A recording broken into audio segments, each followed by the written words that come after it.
In this season, I'm learning how to become friends with boredom. I've been in this stage of life where I've gotten to a groove, I've learned some things, I've adapted, I've changed, I've grown.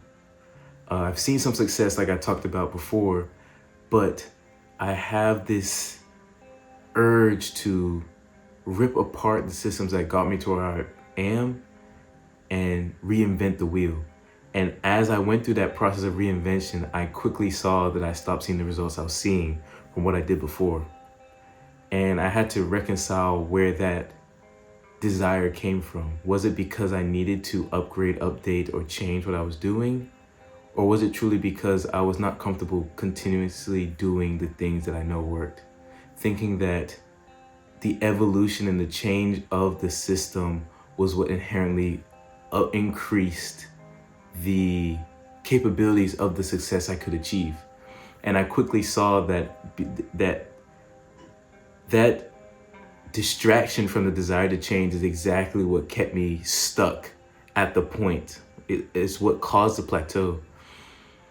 And I had to sit inside myself and face myself as to why I'm afraid of boredom. When did I become so uncomfortable with the idea of the mundane, the quiet, repetitive, the numbing noise of day in, day out grind of knowing what's gonna happen before it happens. And why I became so hyper focused on having to do it instead of understanding where it was gonna take me.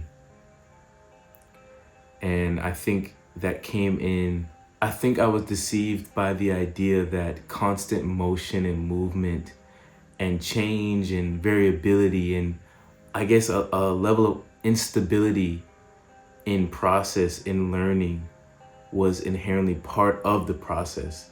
And that really boils down to not really enjoying the journey, truly.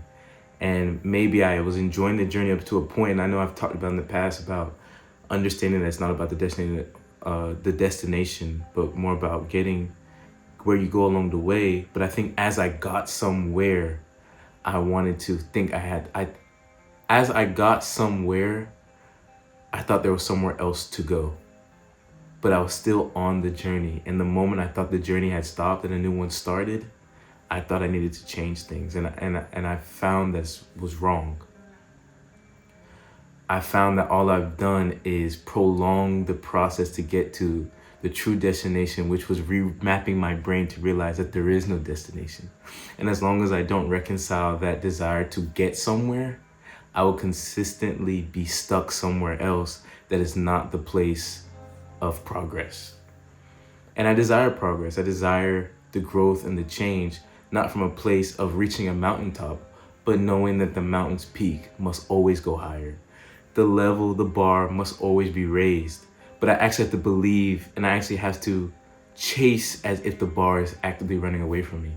And the moment I let it stop, I let myself stop, and it will always let me stop short of that goal.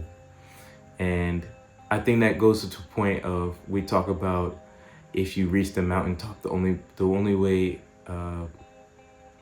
once you get to the top of a mountain, the only way now is down. And that's not where I want to go. My trajectory, I want it to be perpetually up. And there's going to be some seasons with dips, as is the way life goes in humanity. But in the general trend, I want to be always chasing what is next. Not because I'm not satisfied with the results I've gained, not because I haven't achieved anything, not because things that I get are not good enough, but it's not about those things. It's about progress and eternally chasing the potential in you. And as you develop yourself, you're also developing capacity. And as you develop capacity, you make room for more. And the beauty of that is that means there's always more to do.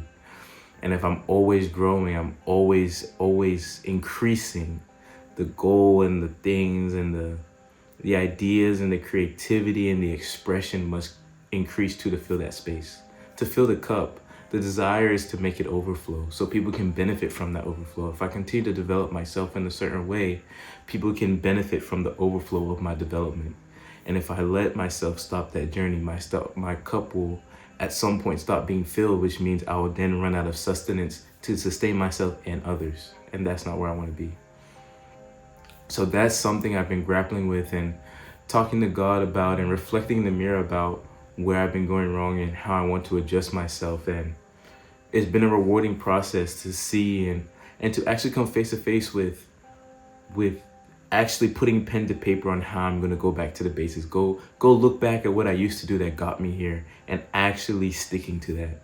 And not even letting even little tweaks of unnecessary change. Now I think there's still room for refinements. There's still room for growth and development and changing some of the intricacies, but the fundamental pieces of the success that I have need to be stay the same. The main thing is hunger, the main thing is desperation, and the main thing is obsession. If those three things aren't present, doesn't matter what I have in place. It's the desire, it's the fire that's burning inside. The engine has to be on for any system to work. But if I don't have those things to propel me on a journey that never ends, I'll never get anywhere, even though I'm going nowhere.